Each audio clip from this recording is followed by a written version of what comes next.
Boa noite, amigos queridos. Bem-vindos mais uma vez. Agradecemos a presença de vocês que nos acompanham pelo Facebook.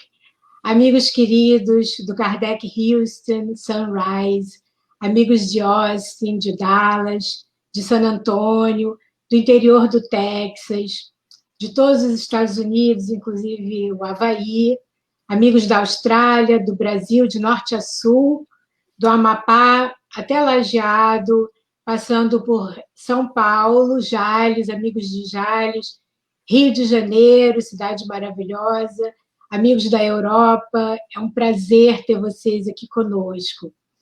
Nos apresentando, eu sou Fernanda Mięskowski, representando os grupos Kardec Houston e ASC, Austin Study Kardec, e o nosso convidado nessa live de hoje é o nosso amigo querido Mário Borba.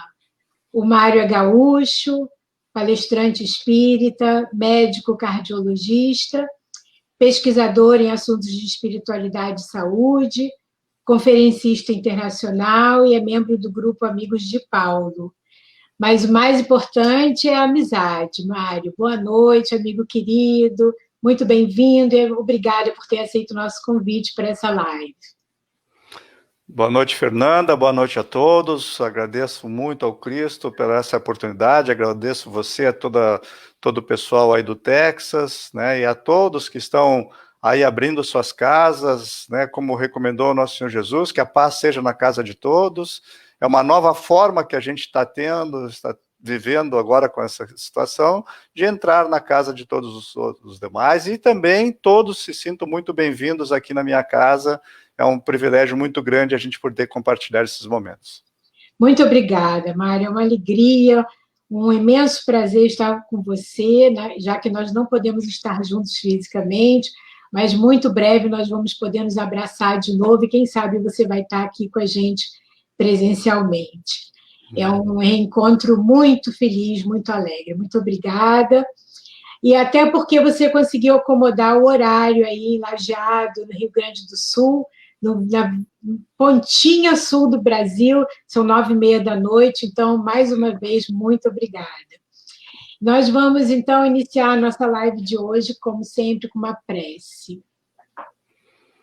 Então, nesse momento, nós unimos os nossos corações, aonde nós estivermos, visualizando a imagem do nosso modelo e guia, nosso Mestre Jesus, buscando nossos sentimentos mais sinceros, mais profundos, buscando a sintonia com os nossos mentores, com nossos amigos espirituais, os nossos anjos guardiães, nossos espíritos protetores, agradecendo por mais essa oportunidade de estarmos aqui juntos, estudando os seus ensinamentos, que tanto nos direcionam, nos inspiram. Pedimos, Pai, que esteja conosco, assim como todos que se juntaram a nós nessa live, que o Senhor visite cada coração, cada lar, para que possamos sentir a sua paz e o seu amor. Pedimos, Pai, que nos guie nessa mensagem e que ela seja trazida de acordo com a sua vontade, o seu plano, pois nós somos somente instrumentos. Em especial, pedimos a inspiração para o nosso irmão Mário Borba, que vai trazer a mensagem de hoje, que todos os caminhos sejam desobstruídos e liberados, para que ele possa trazer os seus ensinamentos, que vão nos trazer tanto aprendizado, tanta luz e tanta paz. Nesse momento, nos abraçamos todos os participantes dessa live, num abraço de amor, trazendo luz e paz para todos nós. Obrigada, Pai, que assim seja. Então, eu senti aqui uma chuva de pétalas lindas. Está um sol lindo, aqui já é o pôr do sol, né? Eu estou aqui no Texas, então eu estou sentindo aqui uma chuva. Então, queridos, nós vamos ter a participação de vocês com comentários, com perguntas, e dentro das possibilidades nós vamos incluir as suas perguntas para o Mário responder, E, devido à limitação de tempo, talvez nem todas possam ser respondidas, mas serão, certamente, tentaremos incluir, e sei que vocês entendem isso. Então, iniciando agora, nós começamos falando, Mário, que nós temos acompanhado o seu trabalho, que faz essa conexão entre a medicina e a espiritualidade, um trabalho lindo, muito importante, principalmente atualmente, baseando, nós conversamos e você mencionou muitos livros de André Luiz, mencionou Allan Kardec, Emmanuel. Então, para nós, isso é uma fonte de conhecimento, de estudo, de inspiração, essas obras que nos trazem tanta luz. E nesse momento de pandemia, é tão importante nós fazermos essa conexão. E no livro Mecanismos da Mediunidade, nós encontramos a seguinte frase: orar constitui a fórmula básica da renovação íntima, pela qual divino entendimento desce do coração da vida para a vida do coração. Então, aqui a primeira pergunta. Sob o ponto de vista de um espírita e de um cardiologista que você a nossa pergunta é: o que adoece o coração? Então, a gente vai começar por aí. Bom, Fernanda, essa pergunta, como nós falamos, ela é um grande desafio, né, para qualquer médico espírita, e nós cardiologistas, assim, temos nos debruçado bastante. Existe uma gama muito grande, assim, de cardiologistas espíritas, e a gente tem temos mais perguntas, na verdade, do que respostas, né, mas a gente já tem algumas considerações, assim, de questões que passam pelo coração. As doenças do coração, elas são muito amplas, né, tem muita variedade muito grande de doenças no coração. E nós temos que lembrar sempre, né, acima de tudo, do Evangelho de Nosso Senhor Jesus, que dizia que sabia o que se passava nos corações, dizia que mal era o que provinha do coração, né? Então, realmente, assim, nós temos que analisar muito bem essas questões, porque existe no meio espírita, principalmente, e no meio espiritualista como um todo, aquela coisa de que vibrar no amor, a pessoa que vibra no amor não adoece do coração. Essa frase, assim, ela é muito presente, mas a gente tem que ter um certo cuidado com analisar isso, porque se isso fosse realmente uma verdade, o nosso querido Chico Xavier não teria tido 2 infartos, não teria colocado stents, não teriam várias obstruções nas coronárias, né? E a própria doença coronariana, ela é um grande desafio. Eu lembro de um atendimento que nós estávamos interagindo com médicos da espiritualidade, e que ele destacava assim: olha, essa situação familiar que essa pessoa está vivendo aqui vai ocasionar uma lesão na determinada coronária. Esse outro tipo de situação, se fosse essa que ela estivesse vivendo, lesaria a outra coronária. Quer dizer, existem coisas que a medicina ainda está muito longe de saber o que a espiritualidade sabe, né? Mas nós já temos algumas coisas assim que estão cada vez mais presentes no nosso dia a dia, né? O Calderaro, no livro Mundo Maior, naquele capítulo Estudando o Cérebro, ele diz assim que época virá em que o amor, a fraternidade e a compreensão, definindo estados do espírito, serão tão importantes para a mente encarnada quanto o pão, a água, o remédio. É questão de tempo. Bom, talvez esse tempo esteja chegando, porque realmente estava havendo um movimento muito grande da medicina como um todo, e principalmente na cardiologia, trazendo questões espirituais, né, justamente levantando questões do ponto de vista assim, de adoecimento a nível moral, ocasionando essas doenças físicas, né? Nós temos também, né, Fernanda, que levar em consideração, assim, que muitas vezes não é nem só essas questões de enfermidade do ponto de vista moral, né, como o Calderaro disse, assim, né, quer dizer, estados de espírito. A gente já tem também conhecimento de que situações assim de otimismo reduzem o adoecimento, não só doença cardiovascular, doença cerebrovascular, mas pessoas mais otimistas têm menor incidência de câncer, menor incidência de doenças respiratórias, inclusive de doenças infecciosas. sendo otimista, né? Quer dizer, nós que estamos vivendo mundialmente aqui, a nossa casa planetária está vivendo essa situação de infecções respiratórias, sendo otimista, tu reduz as duas coisas, né? É. Eu fui voluntária num hospital de câncer aqui em Houston por 6 anos. Então, eu conheci muitos pacientes que vieram para tratamento e havia uma conexão entre a atitude da pessoa em relação à doença, a espiritualidade e o resultado do tratamento. Então, as pessoas que são mais têm mais fé, né, que encaram a doença de uma maneira de mais aceitação, elas têm um resultado diferente. Não é que sejam curadas, porque a doença ela tem um propósito, né, que nós vemos como a purificação, mas a maneira como a pessoa encara, realmente, a gente vê a diferença.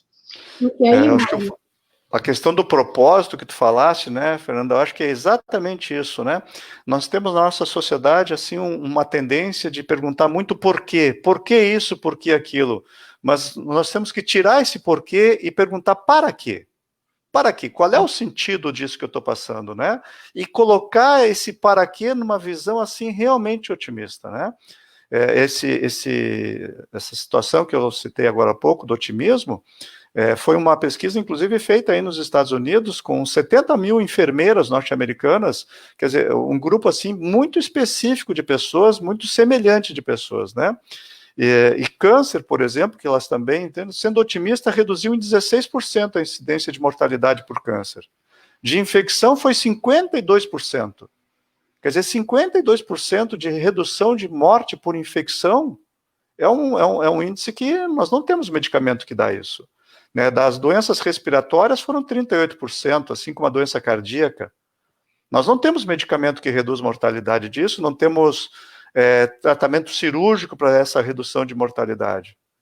Né? Então, é uma situação... Agora, como é que a gente vai ser otimista nessa situação, né? Nós temos que, justamente, o otimismo, ele passa por essa situação da gente dar um sentido, dar um propósito para as coisas, né? Então, no meu ver, nós buscando a vida espiritual, nós já criamos um cenário proativo, porque aí, quando acontecem os desafios, nós encaramos de uma maneira diferente, porque nós já criamos uma uma infraestrutura espiritual na nossa vida.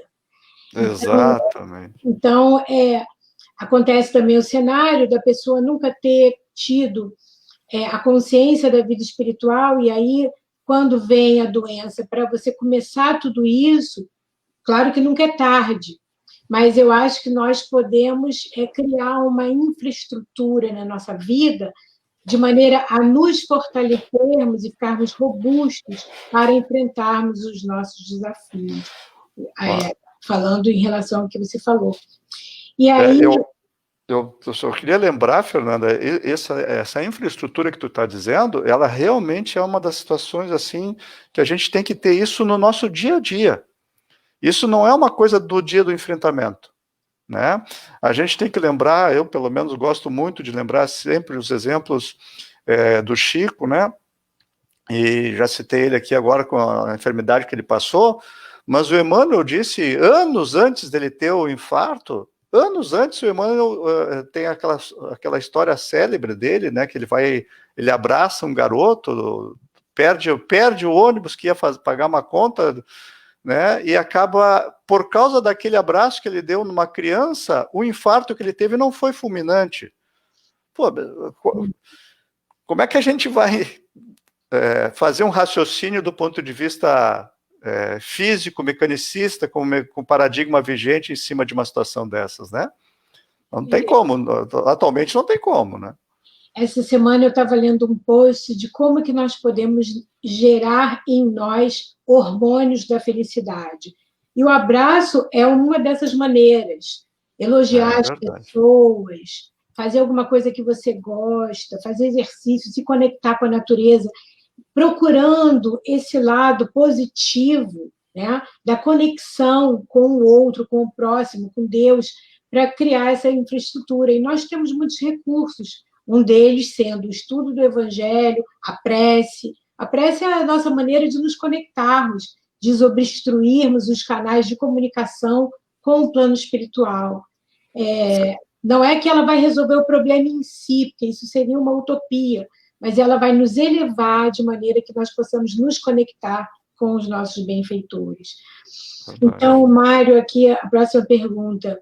O benfeitor André Luiz, que nós conhecemos através da coleção dele, né, de livros, nos ensina sobre sistema imunológico e criação de anticorpos. Quando o nosso coração está doente, doenças do coração, é possível reverter esse quadro, voltando à saúde, através dessa conexão com a espiritualidade? Você já falou um pouco sobre isso, né? Mas você gostaria de adicionar alguma coisa? Isso que tu falaste, ele é realmente fato, né? Nós temos o exemplo, não é na minha área especificamente, mas na pediatria, alguns anos atrás, hoje já é comum, né? Quer dizer, as UTIs neonatais, as UTIs pediátricas, elas fazem questão de que os familiares participem do tratamento, né? Quer dizer, os familiares, e principalmente os pais e a mãe, tá ali amamentando a criança, e essa terapia comportamental, hoje, ela é rotina dentro de uma UTI pediátrica, que até pouco tempo atrás, né, se nós considerarmos assim, nosso passado, não entrava. Não pode, que vai prejudicar o seu bebê. Né? E hoje a gente sabe que esse abraço que a mãe dá, esse contato, esse carinho, a voz dos familiares, traz uma melhora na recuperação, e o tempo de UTI reduz drasticamente, né? Então, são coisas que a gente às vezes se demora para aprender. Talvez esse passo que os pediatras dessem pudesse ser testado também de alguma maneira, também em situações prolongadas, né? E agora esse sofrimento que a gente vê, essas internações, o grande problema que nós estamos, é difícil de dizer qual é o grande, são muitos, né, que estamos vivendo agora nessa situação, mas essa questão do tempo prolongado, que as pessoas ficam afastadas dos familiares, talvez isso também seja uma redução. E a gente vê nessas pessoas que estão vivendo essa situação, quando elas tomam a consciência, que reduzem a sedação, e que elas recebem a notícia, olha, o pessoal está fazendo uma oração por você, tem grupos de amigos seus que fizeram um grupo de WhatsApp ali, porque estão botando energia positiva para você, estão citando pensamentos, a pessoa tem uma recuperação, começa a ter uma recuperação mais acelerada disso, né? Então, são coisas que a gente ainda não tem nenhum levantamento científico sobre esses fatores, mas, sem dúvida, isso já está sendo observado nas UTIs, né? E é o processo de aprendizado, né, Fernanda? Nós estamos passando por um difícil, mas é um processo de aprendizado.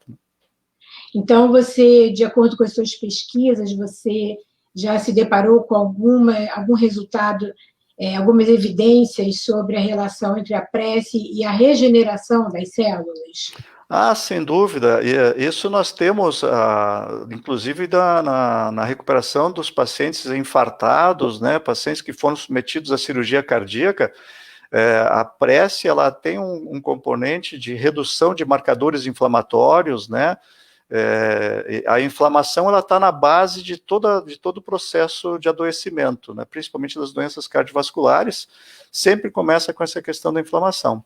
E esses mecanismos de fé, de religiosidade, mas também mesmo pessoas não religiosas, mas que têm esse pensamento otimista, altruísta, que têm um pensamento voltado para coisas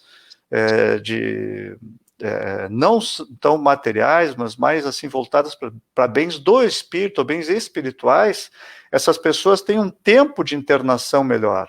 Elas apresentam uma recuperação mais rápida, né? Recupera mais rápido do infarto também.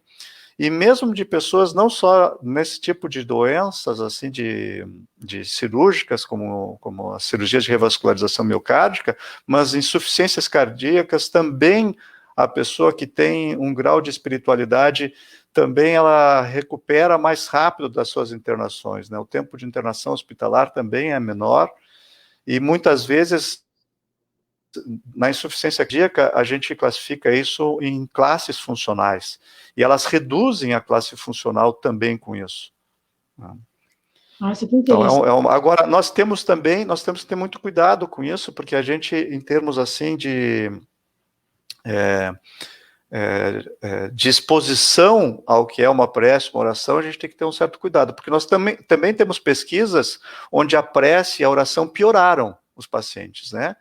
Então, isso deve ser muito individualizado com o paciente. Né? Possivelmente, um dos mecanismos que mostrou que a cirurgia cardíaca, os pacientes que receberam prece pioraram nesta outra pesquisa, né? Teve as pesquisas que mostraram melhora, mas teve uma que teve uma piora muito grande, possivelmente justamente que esses pacientes assim, né? Quer dizer, estou lá na véspera de fazer uma cirurgia, olha, tem um grupo de pessoas que vai fazer oração por você. Poxa, mas então eu estou muito mal. Né? E aí essa pessoa acaba pensando, né, visualizando uma situação mais grave do que ela realmente estava Aí passando, né? é porque a maneira como a pessoa recebeu essa informação é que foi a... Isso, então a maneira como a gente está passando a informação é que tem que ser individualizada. Tu não pode, a espiritualidade, principalmente nesse momento que nós estamos numa curva de aprendizado, onde os próprios médicos não recebem treinamento para fazer esse tipo de abordagem, agora é que nós estamos estruturando modos de fazer isso, então o médico também precisa ser treinado. Da mesma maneira que o médico perguntava, o senhor fuma? Ah, o senhor bebe? Né? Que peso o senhor tem?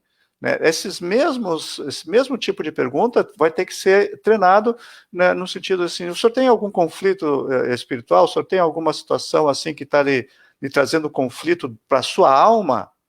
Né? Então, tudo isso vai ter o momento certo de falar, vai ter o jeito certo de falar, que isso tudo está sendo construído, né? Entendi. E aqui tem essa frase, o corpo é um tabernáculo, um templo, e uma bênção sob a administração da mente.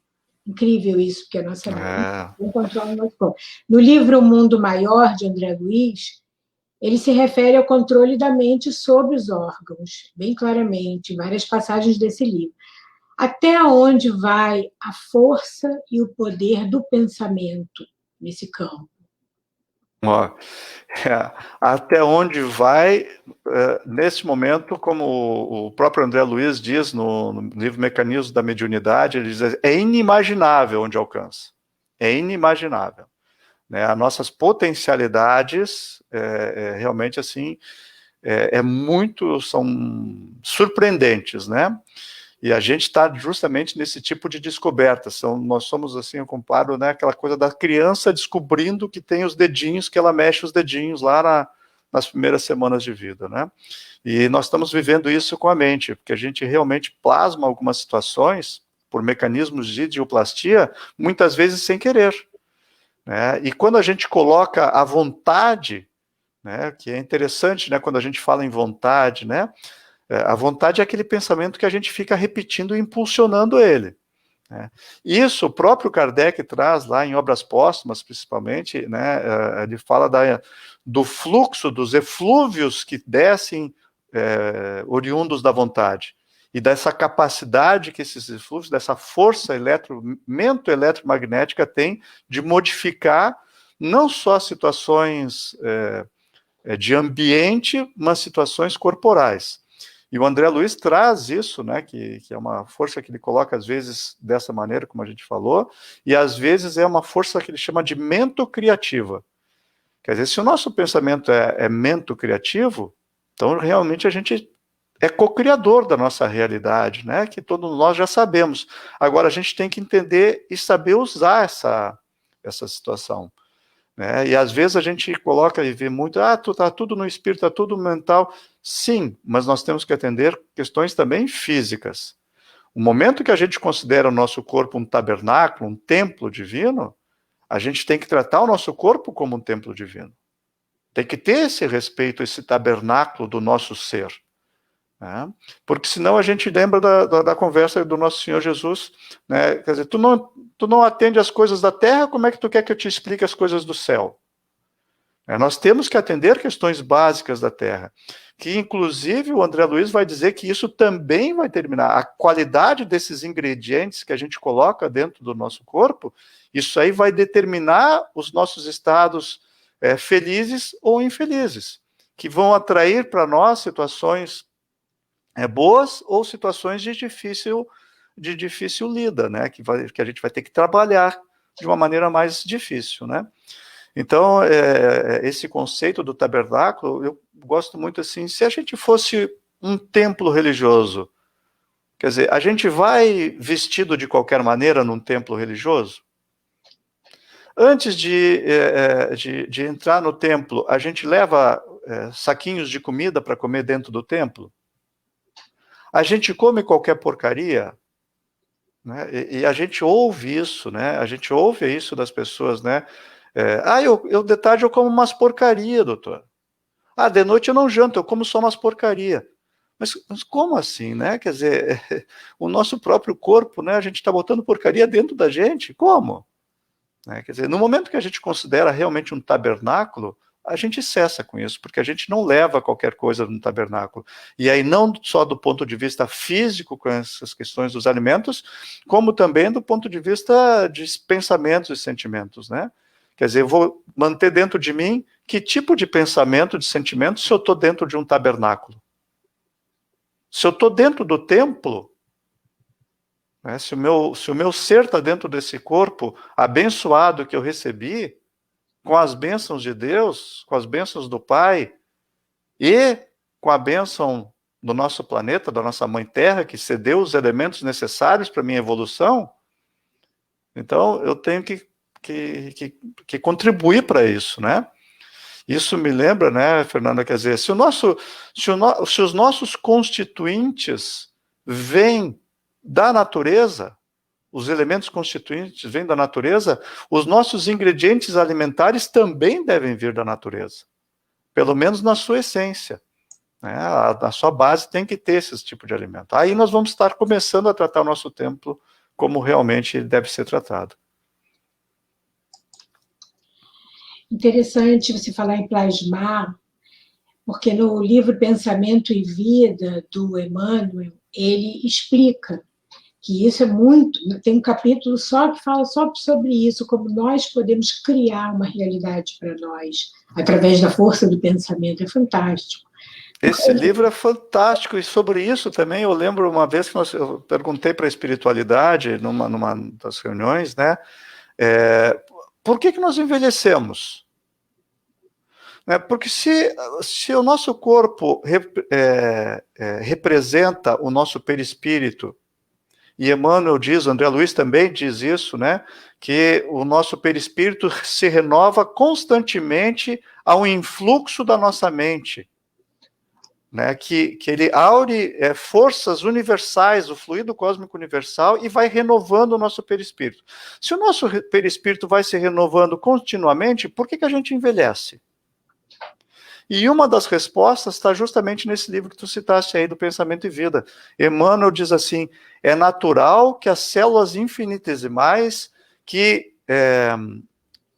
células infinitesimais que definem o corpo físico retratem as substâncias de que fazes uso. Quer dizer, se a gente se alimenta de coisa morta, a gente está cada vez mais próximo da morte. A gente está retratando aquilo que a gente coloca para dentro. Né? E esse livro, Fernanda, eu acho assim, num dos grupos que a gente participa, a gente começou a estudar esse livro, nós ficamos mais de 3 anos estudando o livro. Né? E quando a gente terminou, a gente viu que a gente tinha que rever os primeiros capítulos, porque estava complementando ali. Incrível, ele é pequenininho. Finíssimo, finíssimo. Chama esse livro de cartilha, imagina. É um livro. Exatamente. E essa cartilha, assim, Fernanda, ela é entregue na hora da encarnação. É a última coisa que a gente lê antes de encarnar. Impressionante. Né? A gente lê essa cartilha que está lá, que tu lembraste muito bem, exatamente isso, é uma cartilha. Por quê? Porque ela tem um resumão de tudo o que a gente programou para a encarnação. Sabe, Mário, a gente tem que lembrar que nós somos criações de Deus e Ele nos manda um manualzinho com todos os recursos que nós precisamos. Mas o problema é que nós precisamos procurar primeiro e encontrar, segundo, esses recursos. Mas é que a gente vem, a gente encarna, a gente tem tantas distrações, não nos damos conta de que nós viemos com todas as ferramentas que nós precisamos. Esse livro, ele explica isso. É um livro maravilhoso. Maravilhoso. E aí tu disseste uma outra coisa que às vezes nós temos dificuldade no meio espírita de se dar conta disso. Quer dizer, nós vivemos um processo educativo do nosso ser, do nosso espírito, está no processo educativo. O professor que nos orienta é nosso Senhor Jesus. Nós rodamos na nossa vida passada e recebemos uma nova oportunidade. Um bom professor nos deixaria ao léu a vida inteira? Ou ele ficaria, já que o aluno é repetente, o bom professor fica ali mais em cima? Então a gente às vezes não se dá conta, mas esse ficar mais em cima são revisões que nós fazemos nos nossos desdobramentos. E tem algumas particularidades que aí a gente precisaria fazer um estudo mais sistematizado para juntar os ingredientes, mas nós temos algumas evidências de quando acontece esse tipo de desdobramento a nível pessoal e a nível coletivo, onde tu vai lá e tu fazes a tua revisão da tua proposta. Olha aqui, ó, tu te programou isso. Tu tá chegando aqui nessa fase, tu não fez isso. Então, esse processo está lá nos livros do André Luiz. Sim. Mas ele está assim, como ele mesmo diz no prefácio do Nosso Lar, né? Os vasos ainda frágeis não podem conter toda a verdade. É porque a gente não está preparado para toda a verdade. Exato. A verdade ela é absoluta, mas a nossa capacidade de entendimento tem que ser gradativa. Então, é o que nosso Senhor Jesus diz lá no Evangelho, né? Muitas outras coisas ainda teria por vos falar, mas vós não podeis suportar. A gente está indo nessa direção. Isso, e aí, Mário, eu penso assim bastante nessa nossa tendência como seres humanos, nesse estágio evolutivo, de ainda focar muito no nosso lado sombra. Porque todos nós temos o lado sol e o lado sombra. Então, vamos falar sobre o medo. Nesse momento, principalmente, que nós estamos passando, o que você nos fala sobre a relação entre o medo e a desorganização mental? Você já falou um pouco sobre o otimismo, né? Então, agora nós estamos com muito medo de ser contaminado, medo da solidão, medo do que vai acontecer no futuro, da incerteza. O que você pode compartilhar com a gente sobre esse sentimento? Eu vou começar dizendo o que tu falaste no início aqui, agora da tua fala aqui, né, sobre essa questão de que a gente tem o lado sombra, né, o telésforo que faz aquele discurso maravilhoso, antes do Anísio assumir o posto no livro Os Mensageiros, o telésforo parece que ele fica ali como se fosse ele que fosse ser o instrutor do livro, né, o orientador do livro, mas ele faz só a parte inicial do livro. Mas ele tem uma mensagem que eu acho fantástica, tem várias, mas uma que eu acho assim fantástica. Ele diz assim: cesse a concepção de que a Terra é o vale tenebroso. Cesse, para com isso. Nós não estamos num vale tenebroso. Nós não estamos num planeta de expiações e não sei o quê. Né? Diz o telésforo assim: agasalhemos a certeza de que a esfera carnal é uma grande oficina de trabalho redentor. Nós estamos numa oficina de trabalho. Né?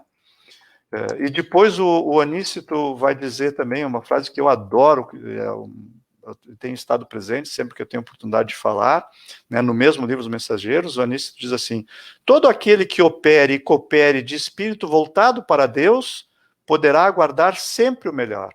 Não é promessa de amizade, é lei.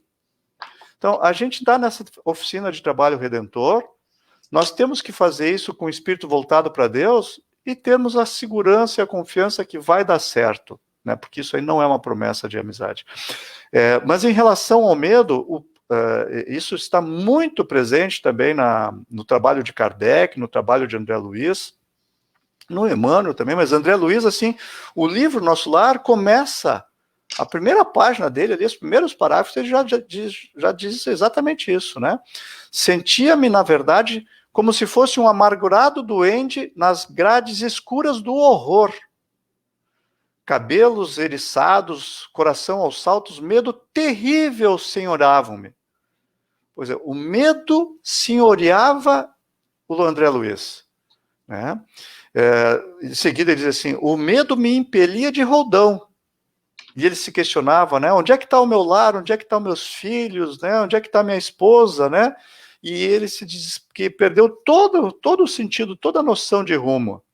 E ele ainda acrescenta assim que o receio do ignoto e o pavor da treva absorviam-me todas as faculdades de raciocínio. E depois isso que ele fala aqui no Nosso Lar, ele vai esmiuçar no livro Os Mecanismos da Mediunidade. E no Mundo Maior também, o Calderaro ajuda muito o André Luiz nisso, né? Vocês tiveram aqui agora o privilégio de ter aqui a doutora Edvênia, o doutor Décio e o Sérgio Lopes, né, queridos amigos, né, que a gente teve a oportunidade de estudar com eles, fiz uma pós-graduação com eles, então o Calderaro divide a casa mental em 3 níveis.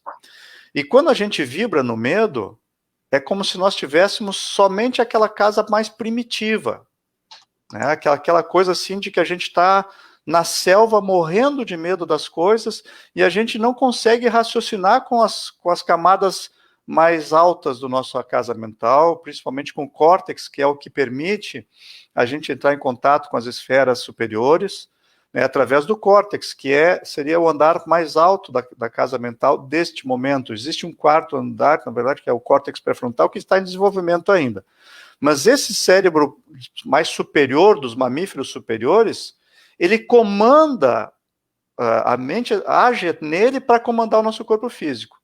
Mas quando nós ficamos vibrando no medo, nesse andar que chamaríamos de andar reptiliano, no cérebro primitivo, ali não tem jeito da gente raciocinar. A gente está tão apavorado que é isso que o André Luiz descreve nisso, né? E o próprio Kardec já traz isso na Revista Espírita de 62, uma espécie de terror e angústia que era experimentado nos momentos é um sinal de fraqueza e o espírito obsessor se aproveita disso. E o Kardec diz, isso aí está quando ele fala sobre os processos de Morzine, né? Domina o teu medo e com a vontade triunfareis. Tomai a iniciativa resolutamente, como fazeis ante o inimigo, e crede-me, vosso muito dedicado e afeiçoado amigo. Então, são coisas assim do medo que realmente eles nos tiram, porque para a gente sentir medo, Deus não está dentro de mim. Né? Aquele conceito de templo, né, onde habita o Pai, né, o Pai não está dentro de mim. Porque se o Pai está dentro de mim, o que de mal pode me acontecer? Na casa do meu Pai. Né? Então, o medo realmente, ele nos afasta da nossa realidade. Nos afasta. E a gente tem que cuidar, nesse livro maravilhoso do Mecanismo de Mediunidade, né? O André Luiz fala justamente que todos nós temos uma capacidade mediúnica, uma capacidade de sintonia com todas as coisas e com todas as criaturas. E todas as criaturas, elas são dotadas de um campo magnético que é próprio dela. E esse campo magnético vai também atrair fluidos benéficos ou prejudiciais, depende do que a gente vai sintonizar, né? Legal. O que você falou é sobre Sérgio Lopes, doutora Irvênia e Décio. Eles estiveram aqui com a gente, o Décio e o Sérgio, e agora nós estamos marcando uma outra live para os 3 juntos, porque esse livro é fantástico. Eles são muito conhecedores, e esse modelo da casa mental que veio do André Luiz, está documentado nesse livro, e já foi escrito esse livro há muitos anos, e agora que a ciência está descobrindo, né, fazendo essa conexão tão importante. Mas você mencionou em um dos seus trabalhos recentes, uma live que eu assisti, sobre a bênção do esquecimento do passado. E você falou, inclusive, uma frase interessante. Se nós soubéssemos quem todos nós somos, nós não ficaríamos nem no mesmo prédio juntos.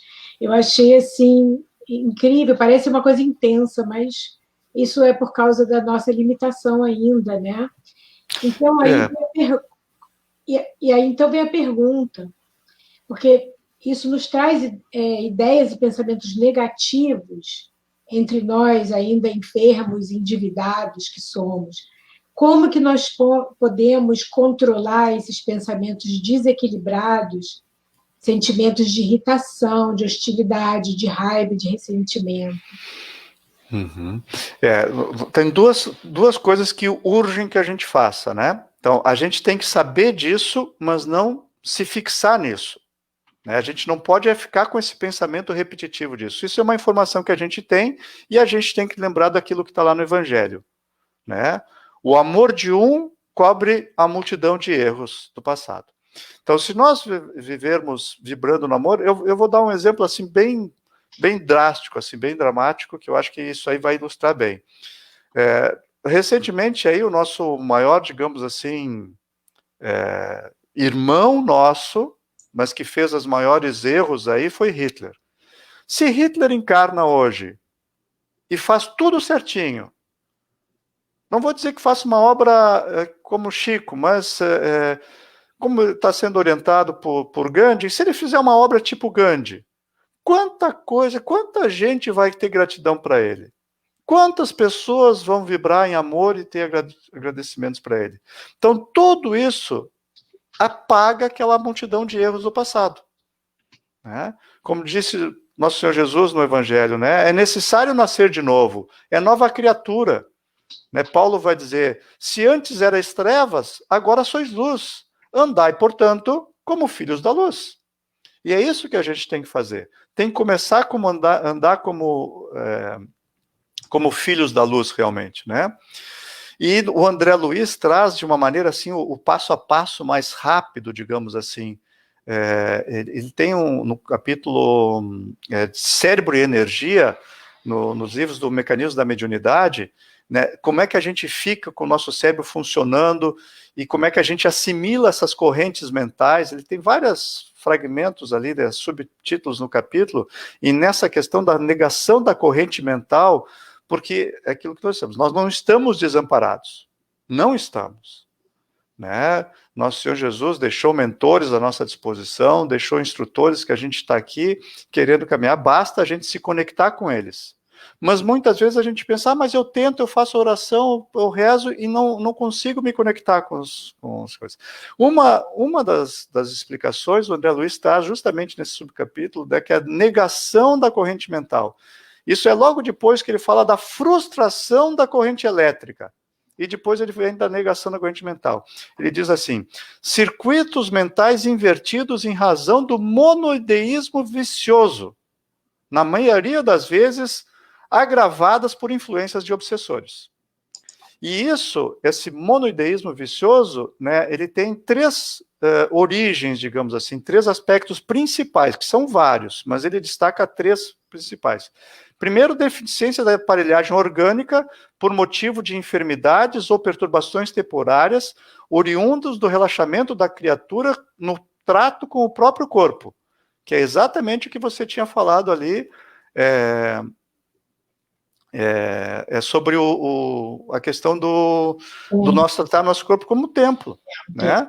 Nós temos que ter essa situação de templo realmente, né? Diz o André Luiz ainda, entendendo-se que toda a mente vibra na onda de estímulos e pensamentos que se identifica. Facilmente perceberemos que cada espírito gera em si mesmo inimaginável potencial de forças mento-eletromagnéticas, exteriorizando nessa corrente psíquica os recursos e valores que acumula em si próprio. E, Mário, você falou sobre nós cuidarmos de nós mesmos. Uma das coisas que mais afetam esse cuidado é a alimentação.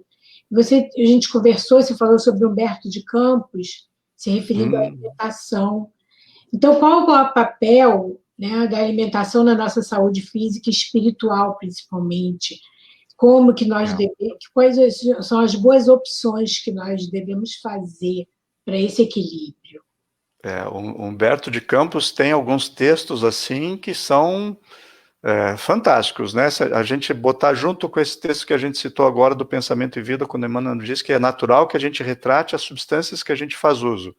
Humberto de Campos tem um texto que, não lembro agora exatamente qual é o livro, acho que é Contos e Pontos, mas o título é fácil de localizar ele, que é Treino para a Morte. Treino para a Morte. Né? E ele fala assim que o cemitério da barriga é a grande causa de obsessão espiritual. O cemitério da barriga. Mais uma vez, né, nós estamos colocando coisas mortas dentro da gente.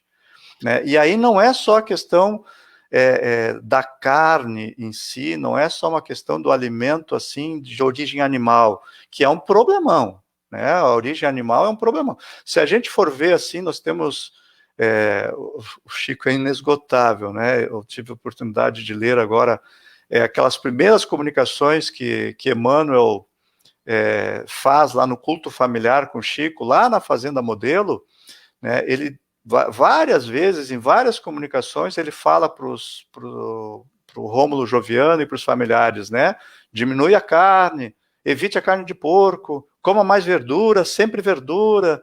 Né? É essa coisa que a gente tem o hábito de ter muita questão de valorizar esse tal da carne, né? Ainda fazemos homenagem ao bezerro de ouro, né? Que já estava errado lá na época de Moisés, né? A gente ainda quer o bezerro aí, que acho que é o melhor de tudo. Mas se a gente botar assim, né, Fernando, eu gosto assim, ó, não só da coisa. O feijão, por exemplo, prato típico do brasileiro, né? Nós estamos comendo feijão depois que ele está morto dentro da casca. O feijão está duro que é uma pedra, é um carvão, só serve para plantar e virar semente. A casca está completamente seca. Quer dizer, ele tem um potencial ali para ser semente, para ser semeado. Mas nós pegamos essa semente dura e botamos para cozinhar. Deixamos na panela de pressão fervendo até extrair tudo que é vitamina, tudo que é sal mineral. E aí comemos isso aí praticamente sem nenhum nutriente específico.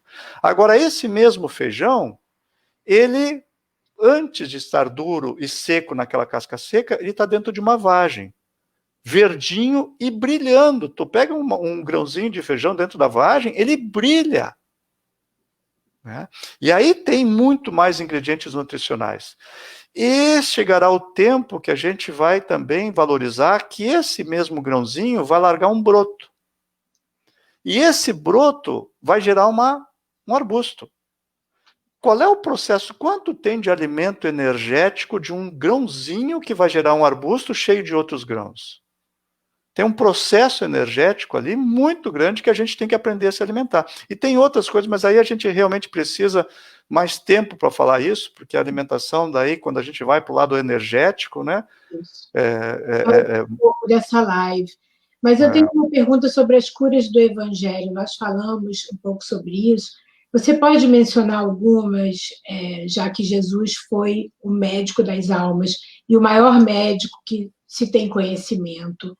E sempre falar sobre o Evangelho, sobre as parábolas, é uma coisa que nos traz tanta luz, tanto aprendizado. Então, você podia compartilhar conosco? Olha, tem tanta coisa a falar de curas do Evangelho, assim, né? Em primeiro lugar, assim, a gente está usando um termo que não é o adequado, né? Porque nosso Senhor Jesus nunca prometeu curas, prometeu alívio, né? E muitas das situações que foram curadas lá não foram definitivamente curadas, mas as pessoas que passaram por aqueles processos, muitas delas voltaram a adoecer. Por quê? Porque nosso Senhor Jesus mesmo disse: a tua fé te curou, a tua fé te fez isso, a tua fé te salvou, né? Não foi a fé dele. Fosse a fé do próprio Senhor Jesus, a cura tinha sido realmente definitiva e não seria assim, faz de acordo com a tua fé. E eu gosto de destacar duas das curas chamadas curas que aconteceram, que foram logo depois do Sermão da Montanha. Quando ele desce do Sermão da Montanha, ele encontra no caminho um leproso, né, que na verdade não é realmente um leproso, é uma pessoa que está com Yétzera, que é um outro tipo de enfermidade, e quando ele chega na cidade, né, quando ele está lá para a função mesmo dele, as duas primeiras curas são de um jovem menino, porque quando a gente vai analisar o termo grego que está lá para o servo do centurião, não é um servo centurião qualquer. Aquele termo que era usado, tá, em grego se diz pais. Pais é aquele jovem aprendiz. É servo porque a escravidão naquela época tem um outro sentido, mas é um jovem aprendiz. E logo na sequência ele vai tratar a sogra do Pedro, né? Quer dizer, a sogra do Pedro que estava morando com o Pedro, né, possivelmente justamente porque já estava viúva e o jovem aprendiz estava lá também, talvez até porque fosse um órfão. Eu gosto muito dessas duas passagens que tem dois extremos da vida, da juventude e da idade, e isso me lembra a carta de Tiago, né, quando Tiago diz assim, e essa é a única vez que ele fala em religião, que está lá no Evangelho, né, a verdadeira religião é essa, amparar os órfãos e as viúvas, né? Então, esses dois extremos me chamam muito a atenção desses processos de cura do objetivo que o nosso Senhor Jesus tem, e o Emmanuel fala isso no Consolador. O objetivo profundo do Espiritismo é o resgate da família. E o nosso Senhor Jesus, quando ele entra na cidade, ele começa resgatando a família. Resgatando a família. Seja uma família consanguínea ou não.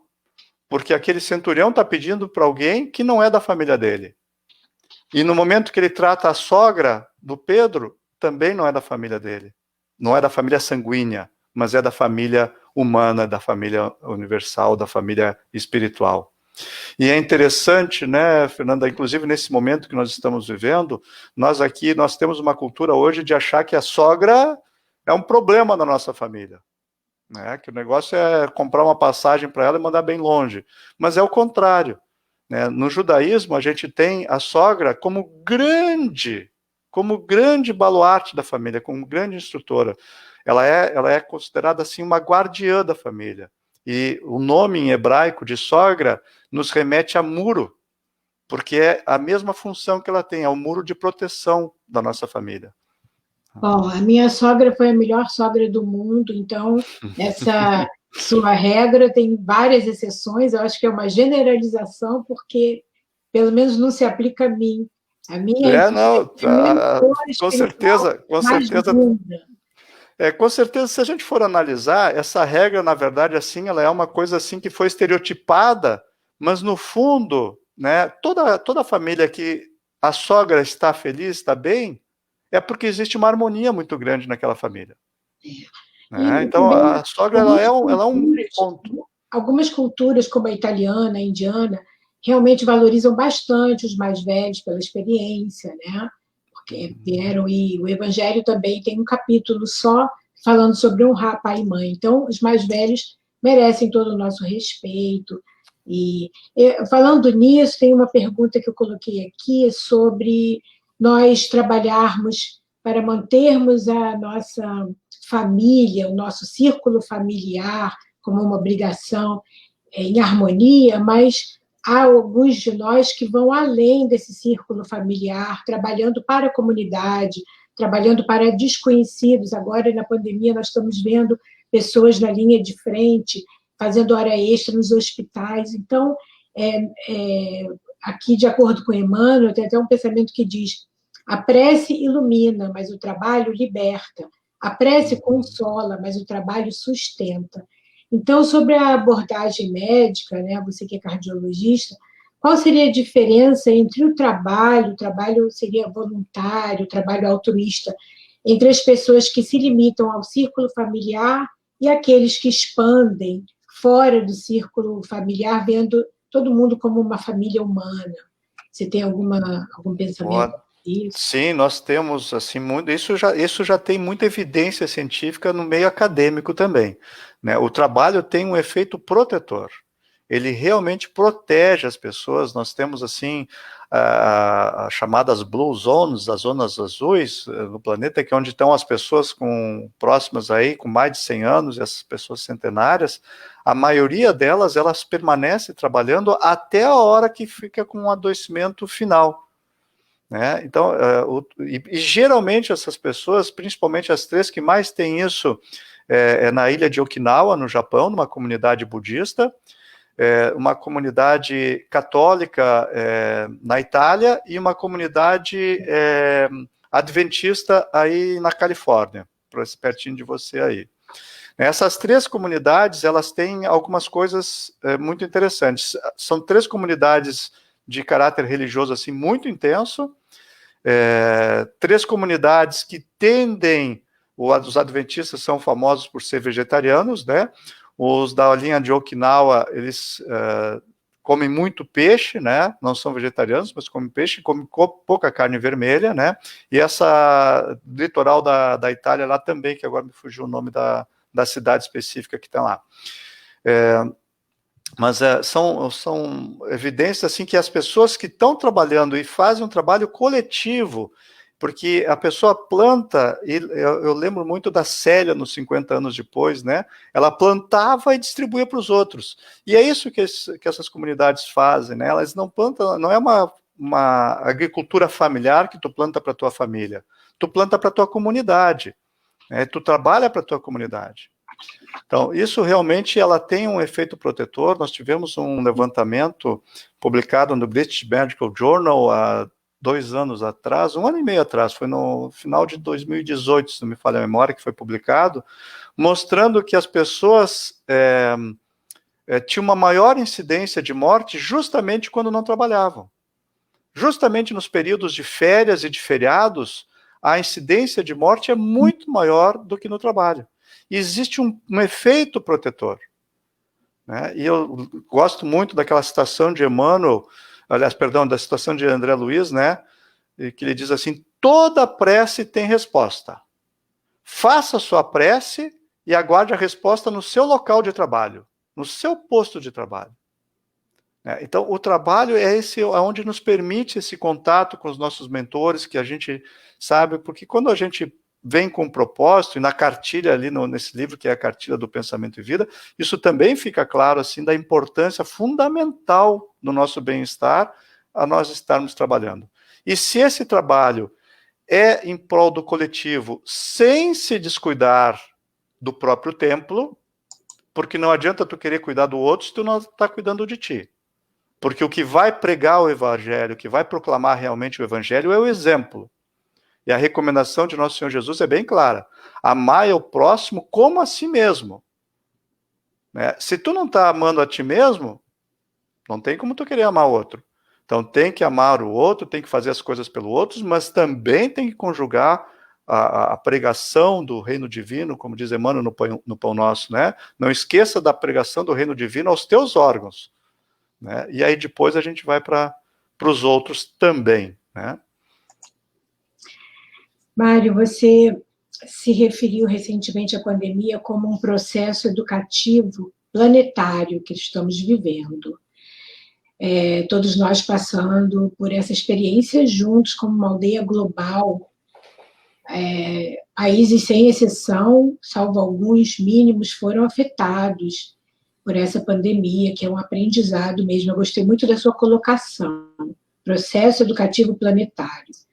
E do livro Paulo Estevão, tem um pensamento que diz: Deus opera em silêncio. Não nos enviaria um problema de que não necessitamos. Esse é um momento de uma crise muito séria, muito profunda, mas também muito aprendizado, se nós podemos ver assim.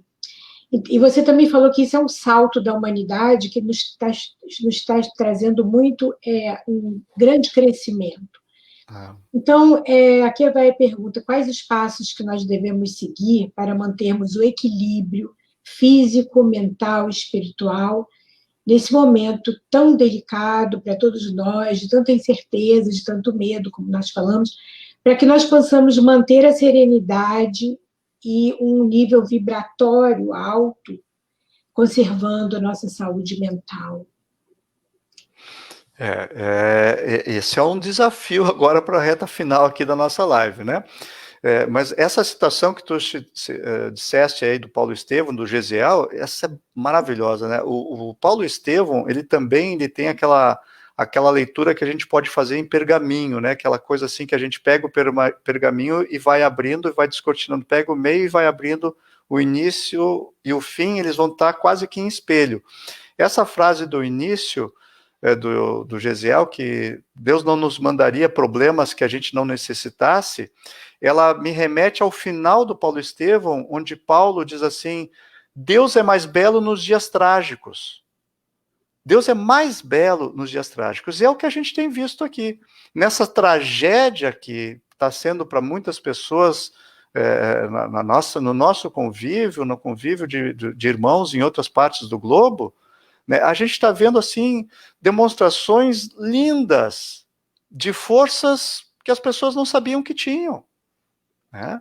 Você mesmo citou pessoas que estão se desdobrando na linha de frente, estão fazendo muito mais do que podiam, e às vezes a gente vê assim pessoas assim que a gente acha, elas mesmas se acham que elas estão morrendo. Não, eu estou morrendo de medo disso, eu estou morrendo de medo. Mas as pessoas estão enfrentando os seus medos. Quer dizer, sentir medo não é o problema é se tu fica estanque no medo, se o medo te paralisa. Agora, tu ter medo e vai lá em frente, e enfrenta o medo e está desempenhando as tuas tarefas, tu é muito corajoso. Por isso que Paulo descreve, quando ele está entrando lá em Corinto, né, que as pernas dele tremiam. Né, isso, segue em frente. Tu pode estar tremendo, mas segue em frente. Vai dar certo, confiança. Quem opera e coopere de espírito voltado para Deus, pode aguardar sempre o melhor. Não é promessa de amizade, é lei. Então, faça esse tempo, né? Tenha o tempo para te transformar num templo, te abastece com esses eflúvios que descem continuamente do alto, enche, e aí tu sai a campo distribuindo esses eflúvios que tu recebeste. Porque as bênçãos, elas não têm caráter particular. Nenhuma bênção do alto, ela vem só para a Fernanda ou só para o Mário. Né? As bênçãos, elas passam através de nós. Né? Ser medianeiro, ser médium ou ser sacerdote, porque a palavra de origem, sacerdote, é uma palavra que também expressa isso, que é aquela pessoa medianeira das coisas. Medianeira por quê? Porque a bênção não é para mim. Ela pode passar por mim. É um veículo, né? A gente é instrumento, tem que se colocar como instrumento. E para a gente ser instrumento, a primeira coisa que a gente tem que aprender é saber obedecer. Nós temos que aprender a obedecer essas normas que Nosso Senhor Jesus deixou tão claramente lá no Evangelho.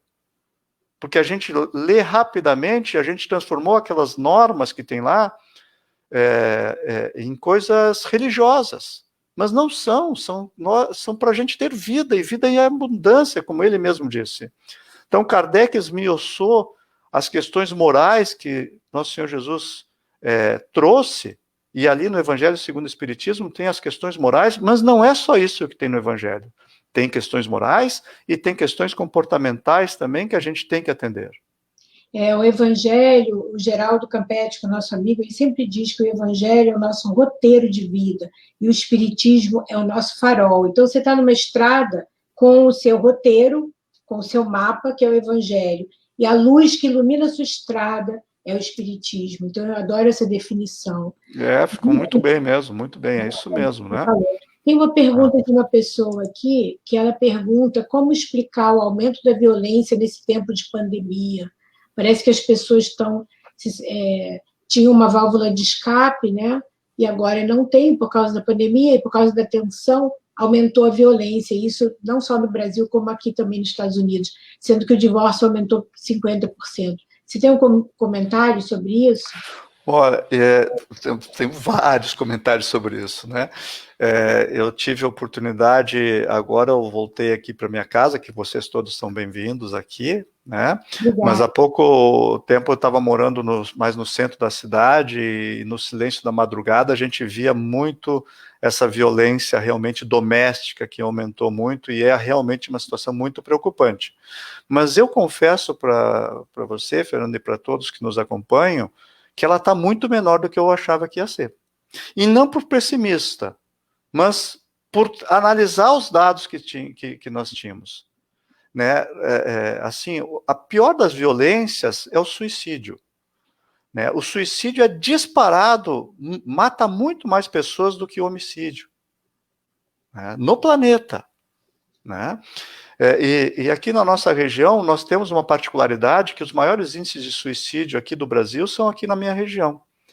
Então, e no próprio Estados Unidos, aí com a infinidade de 2 milhões de armas que foram vendidas quando iniciou a pandemia, estatisticamente, os números de suicídio depois de que chega as armas nas suas casas, ela é enorme, cresce assustadoramente.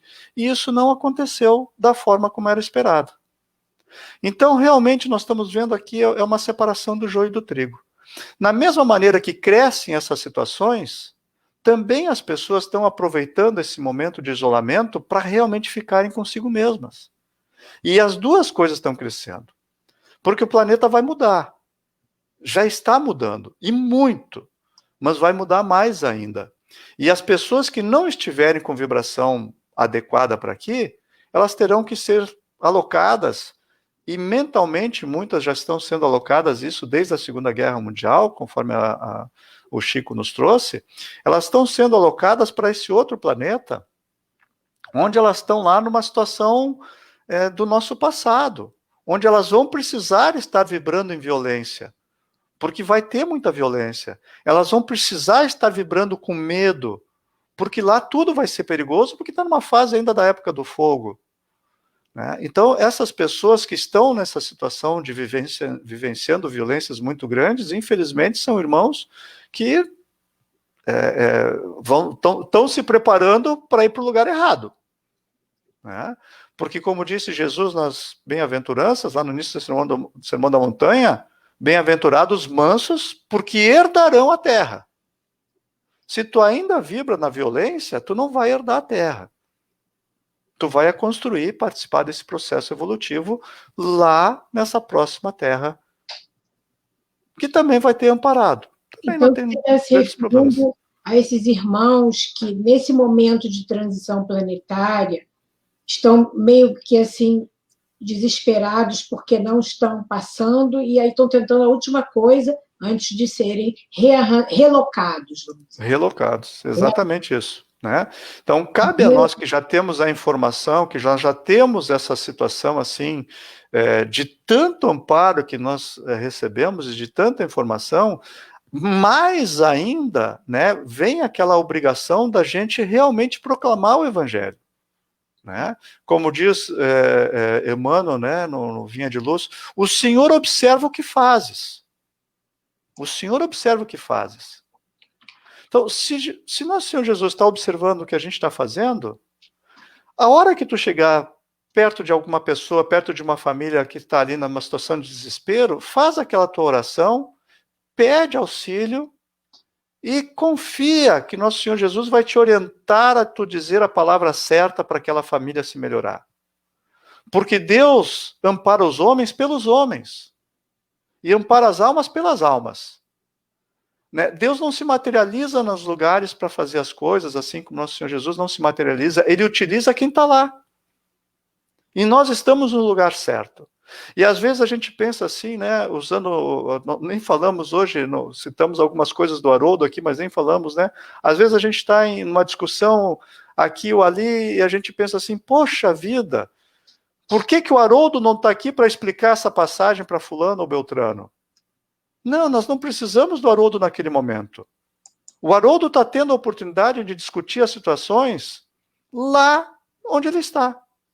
Se aquela vivência chegou para o Mário, ou chegou para a Fernanda, ou chegou para outra pessoa que está assim, né, talvez agora alguns que nos ouçam, que nos ouvem, nos acompanham aqui, estão numa fase bem inicial do Evangelho. Não se preocupa, fala o que tu sabes, porque a pessoa que está ouvindo, ela precisa saber exatamente o que tu vai dizer, e não o que o Mário vai dizer, ou o que o Haroldo vai dizer, que para ela não vai fazer sentido. Nós estamos no nosso local correto, estrategicamente colocados. Né? Confiemos. E para concluir, né, já estou me alongando aqui, nós estamos nos alongando, não dá para deixar falar, né? Porque essas coisas nos empolgam. Até 3 da manhã você pode. Depois... o André Luiz diz assim, acho que é no Rumo Certo, talvez seja Sinal Verde, se não me engano. Bom, mas enfim, é um livreto menor assim do André Luiz. Ele diz assim: se conheces o Evangelho, se leste o Evangelho por uma semana, já sabes a exaustão o que fazer. Já sabes a exaustão o que fazer com uma semana de Evangelho. Então, nós vamos ser utilizados como medianeiros, como instrumentos, né? A gente tem que estar confiante, tranquilo, né? Lembrar que nosso Senhor Jesus não nos desampara, não desamparou em momento nenhum. Quer dizer, quando nós viemos aqui de outros locais do planeta, viemos de Capela, ou viemos de Sírios, ou aonde quer que cada um estivesse habitando antes de vir para o planeta, nós estávamos numa situação muito pior do que nós estamos hoje. E nosso Senhor Jesus abriu os braços para nos receber. Que lindo. E agora a gente está aqui, né? A gente deve fazer também isso e abrir os braços para receber os demais. E eu gosto muito, Fernanda, né, daquela citação de Fenelon, né, na Revista Espírita, né, quando ele diz que quando os espíritas estenderem os braços para toda a família humana, aí sim os eflúvios descerão, né, do céu e encherão o planeta como realmente nós queremos a nossa casa planetária, numa verdadeira fraternidade, numa religião de fraternidade, de comunhão universal, de pensamentos e sentimentos e vibração. Maravilhoso, Mário. Que bom que você fechou com esse aspecto tão acolhedor, tão consolador. E a gente fecha com aquela frase que o Evangelho é o nosso roteiro e o Espiritismo é o farol da nossa viagem. Então, eu queria te agradecer muito pela sua participação, por você ter aceito o nosso convite nessa live. Obviamente, a gente tem muito mais para falar do que a gente falou aqui. Já fica até o convite para você voltar na segunda fase das lives, que a gente vai reiniciar em novembro. Já tem várias pessoas confirmadas para vocês que nos escutam. A partir de novembro nós vamos ter uma segunda fase. Se vocês quiserem enviar as sugestões de lives que vocês viram e gostaram, com certeza o Mário vai estar entre elas, por favor, enviem para nós no nosso e-mail e nós vamos ter prazer em reconvidar os que foram convidados e outros também.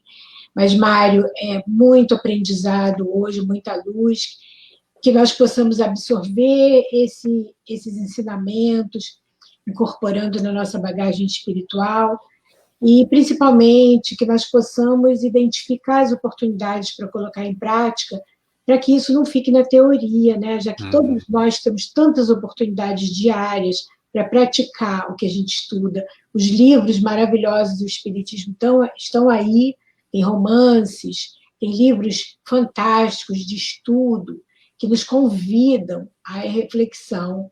E o segundo passo é colocar em prática. Então, nós agradecemos, vamos fechar com uma prece agora, tá?